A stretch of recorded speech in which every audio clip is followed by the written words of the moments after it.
94.3 The Dude is very grateful to our men and women in uniform. We're proud to recognize local members of our military by turning the spotlight on them right now in our Soldier Salute. I'm your host, Sergeant First Class Retired Don Sorensen, and on today's Soldier Salute, we're speaking with South Carolina Army National Guard soldier and Citadel Cadet Hunter Neeley. Hunter, tell me about yourself. I grew up in Lexington, South Carolina. Growing up, I played a bunch of different types of sports. My mom and dad, they wanted me to do what I wanted to do, and I was just a sports guy. And then in 7th grade, I saw a poster on the wall saying something about you want to beat up kids and not get in trouble for doing it, and it was a wrestling poster for my school. So I started wrestling in 7th grade, wrestled all the way up until my senior year for Coach Strobel at Lexington High School. And I left Lexington High School, graduated in 2017, and I went to the Citadel and finished my knob year at the Citadel this year. I joined the National Guard on December 3rd, 2017. And started drilling with the National Guard. Going to go to basic this summer. And I got an Army ROTC scholarship for the National Guard at the Citadel in March and signed that scholarship. Now I'm a cadet with the 132nd Military Police Company, South Carolina National Guard. Hunter, the Citadel, man, I tell you, I grew up in Kentucky and I knew what the Citadel was from reading the book Lords of Discipline. I bet a lot of people out here that are listeners have an idea about the Citadel. Are those expectations close to reality? The Citadel, it's a military college within itself. There's nowhere in the world that compares to the Citadel. It's tough. It keeps you on an academic track for success. It builds leadership, builds discipline, but there's nothing compared to it. People at different colleges, they get into these frat organizations and they pay for their brotherhood through frats and through sororities and stuff like that. And they go through their little initiation for that. But at the Citadel, it's a 9-month initiation. And these brothers you don't pay for. I've met some of my greatest friends at the Citadel. Some people that they'll stick with me through thick and thin, all the way up until I die at the Citadel. It's a brotherhood that you can never ask for. And you can't get through the Citadel without those guys. And it's your friends that help you push through it. There's a lot of bad stuff that happens at the Citadel. And whenever it happens, you're just thinking, wow, why is this happening to me? Why am I doing this? And then after it's all over and done with, you go to your room with your friends and you think about it and you just laugh and joke, and it's your friends that get you through it. All right, Hunter, when you say bad stuff happens at the Citadel, you're talking about the physical and mental challenges that you face? Physical and mental challenges they're pretty difficult there. Going through Hell Week, whenever I got there, I remember it was August 12th.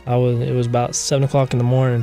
We went up to a place where they gave you your company assignment, and then I got my company assignment and it said Charlie Company, and there was a guy standing there. He was like, ooh, casual cats. And I was like, oh, I guess being casual is pretty great. And then I got there, and on August 12th, around 11 o'clock, that's when your parents leave. That's whenever y'all go down online on the quad and you just wait, and then your cadre come in, and then your company commander says discipline, and then they just break, and then they just come to you and they tell you to get on the line, and then everything's just all a big blur. And the minute that happens to a Citadel cadet, their IQ goes all the way down to 0.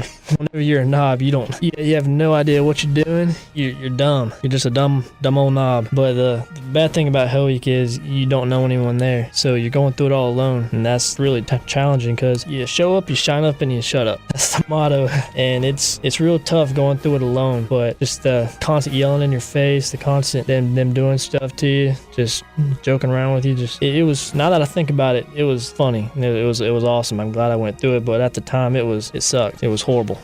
Hunter, we had your dad, Sergeant First Class Frankie Neeley, on this show, and he was a great guest. But I got to tell you, man, you're killing it. You grew up in the National Guard. Did you have some preconceived notions of what to expect when you put on the uniform?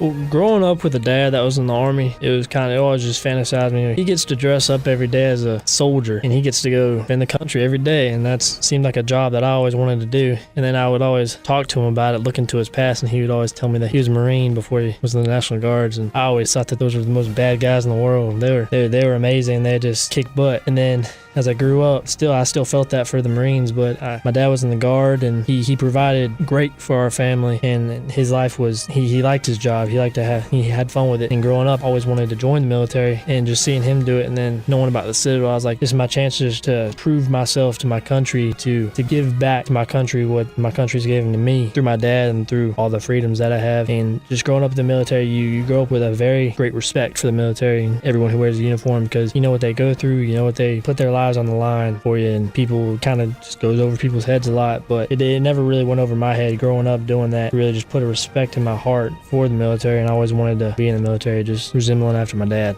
Hunter, you just finished your first annual training, or AT as we call it in the Guard, and you got to go down to Fort Stewart, Georgia. Tell me about that experience. Being a scholarship cadet at Citadel, I get to shadow a bunch of lieutenants in the unit. And my unit's the 132nd Military Police Company, so we went down to Fort Stewart, Georgia in May. It was great. I enjoyed every bit of it. I got tased. I got OC sprayed. It sucked, but it was awesome. And then I know a lot of people in the 132nd. My nickname down there is 2.0 because my dad's the readiness NCO for the 132nd. They call me 2.0. They call me Dot. And it's just like what I said about the Citadel. There's a brotherhood within the Army. I didn't even know any of those guys, and they automatically took me under their wing, teaching me stuff. And AT was, in my opinion, it was great because I learned it was my first chance to be with the unit for a long period of time, so I can get to know people and get to know how certain people do their job and how certain people work. And with being a cadet, not an officer yet, I get to learn some good things about leadership as well as some bad things about leadership. I get to see how people lead and how people don't lead, and it just models how I can lead whenever I'm a lieutenant. And some things that people do great, I could take that and I could use that for myself. And then some things that people don't do great, I could learn from that. Because whenever I was at AT, I was shadowing the lieutenants, but I was with the regular Joes. I was with them and seeing things from their point of view, and then seeing things from the leadership point of view. It was just a great experience overall. So, Hunter, you're a cadet at the Citadel. From what I understand, no one really gets to see what's going on outside of cadre and the cadets until something called Recognition Week. Why don't you tell us about that? At the end of the year, and for us, it was in March, this thing called Rec Week, where it's the week before you go from being a disgusting old knob to a just regular old Citadel cadet. And it's a really emotional week because whenever I showed up August 12th, I was looking forward to Rec Day, which is at the very end of Rec Week. I was looking forward to that day from that point on, and every week was going by slow. And then once you get to Rec Week, it goes even slower. You're doing things during Rec Week that the cadre are just doing to you just because it's the very last week that they can do it to you. And it's fun and it's exciting because in your mind, you know this is about to end, and then you just got to go through it like with a smile on your face. And then at the end of the week, there's this thing called Rec Day, and you go through the gauntlet, which is about an hour and a half of just the cadre just complete smoking you. And the good thing about it is your family can watch it, and they're standing in the stands and they're just seeing you get your butt kicked by a bunch of guys. And it was awesome because our first sergeant a couple of days before, he told us don't show weakness whenever you're going through the gauntlet. And I tried to go through the gauntlet, and every single picture that my mom and dad took of me, I tried to have a smile on my face, tried to show that I was getting through it. And the gauntlet, it was fun. Like whenever I was going through it, it was fun because I knew I was about to be a cadet. Everything that I worked for the past 9 months, it was about to be worth it within the next couple of minutes. And then we were bracing. I went back to the barracks and then bracing on the quad, and then the regimental commander says fourth class system is no longer in effect, and then we're not knobs anymore. We just stopped racing. It's just a moment where tears are falling out of your eyes. You're there with your classmates, one that's been through it with you, and then your upperclassmen, they come by and then they shake your hand and they tell you their first name, and then you tell them your first name, and it's just a moment where like, hey, these guys, we thought they hated us for 9 months, and now they're proud of us. They want to be our friend, and it's just an amazing feeling.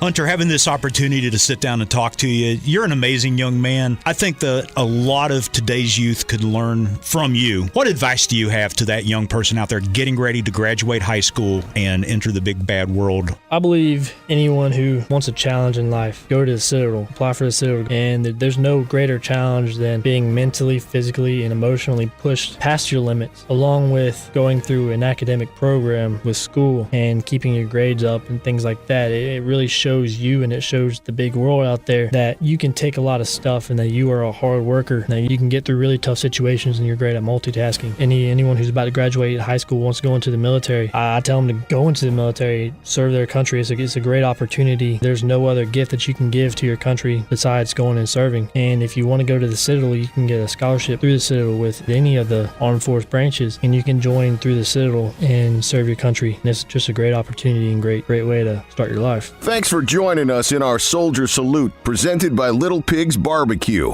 Serving Columbia since 1963 with that bodacious buffet. By Lexington Guns and Shooting Range. Veteran owned and operated. By Love Air Plumbing and Electrical. Love to help you love your home. And Dominion Energy. We depend on our servicemen and women, and they can depend on us.